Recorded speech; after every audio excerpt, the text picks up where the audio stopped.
Hello, this is OGC with the history of video games, year by year, game by game. And today we have another game in the NIM family of games, Even Wins. Now, for a little bit of brief history on the game, this game is another one that was included in David Ahl's 101 Basic Computer Games. However, we don't have any information on the original author of the game. There's very little media around talking about even wins, and so there's no real way of determining who originally wrote the program. There's actually two versions of the game within 101 Basic Computer Games. There's this version, which is the original, and then there is a modified version of the game that uses more machine learning AI technology. It's nicknamed the Cybernetic Edition, which is a pretty fancy name, pretty cool sounding name. I'll be doing a separate video on that version of the game. I'll probably put that out on Tuesday so that it's not really a full release, it's more of a side release. So that's really all that there is in terms of the history of this game.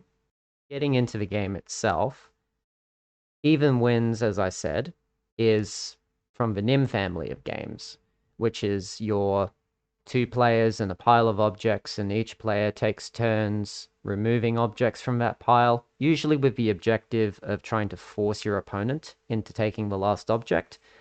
However, Even Wins puts a little twist on the gameplay formula. So as we can see here from the instructions, there are 27 marbles or objects in this game, imaginary of course, and the two players take turns removing objects from the pile, as is normal in an invariant. However, there's a couple of little twists to this. So you can only take between 1 and 4 marbles from the pile, and the winning condition is that the person who ends up with an even number of marbles from the original pile is the winner. So you'll take turns taking items out of the pile, and then you'll have your own individual little piles. Whoever's pile is even at the end of the game wins. Now, the game is quite a stiff challenge. The book itself states that the game is kind of impossible to beat unless you know what you're doing. I generally found this to be quite accurate while I was playing the game, is that I kind of sucked for it for the first 10 to 15 rounds until I kind of figured out what I was doing. I also discovered that I think it's impossible to win if you go second. So you've got this little thing here that says type 1 if you want to go first, type 0 if you want the computer to go first. If you want to win, you always go first. It's kind of a typical thing with NIM games and NIM variants is that, or even any kind of solved game like tic-tac-toe, it kind of works the same there, that depending on whether you go first or second puts you at a massive advantage or disadvantage. Sometimes it's going second has the advantage, but other times, like here, going first gives you the advantage and dictates control. So what I'm going to do is we'll go first, and I'm just going to go through a strategy that I found worked as a winning strategy. There's certain numbers and kind of zones that the computer wants to force you into, and you can use those against the computer in order to beat it. So we start with a 2, go 1, 2 again.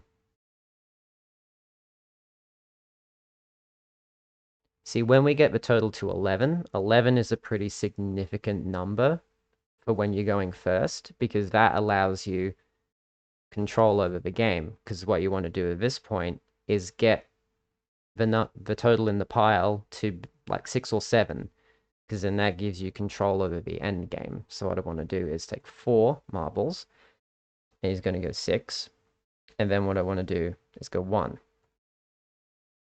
And as you can see there, now I forced him into a situation where both of us have an odd number and there's only 1 left, and it's my turn, so I win. I'm not going to do a secondary playthrough or anything. There's probably other kind of strategies that you can use to win this. I just found that this was something that worked for me. If anybody is able to manage winning going second. I would love to see that. If you want to get the game, do up a video yourself and send it to me of just like a solution that you found to winning second, I'd love to see that. I really would, because I personally don't think it's possible. So it's a fairly short game today. There's not really a whole lot else that we can talk about, but this is quite a decent puzzle game I actually found. It was a good challenge to try and figure out how to beat the computer, how I needed to manipulate the numbers and everything. So for one of these early kind of text-based games, Nim variants, it's actually kind of decent. Still not much of a game, but it's a decent game. So yeah, that's all for today's video. Unfortunately, it's another little short one. Not much I can do about that until the games start getting more substantial, is what it is. So if you like the video, be sure to like, share, comment, subscribe, do all the great things for the algorithm, get the video and the channel out there so we can get it to more people, spread gaming history all over the internet, and we will see you next time for the next video, which will be, as I said, the other version of Even Wins. All right, take care. Bye.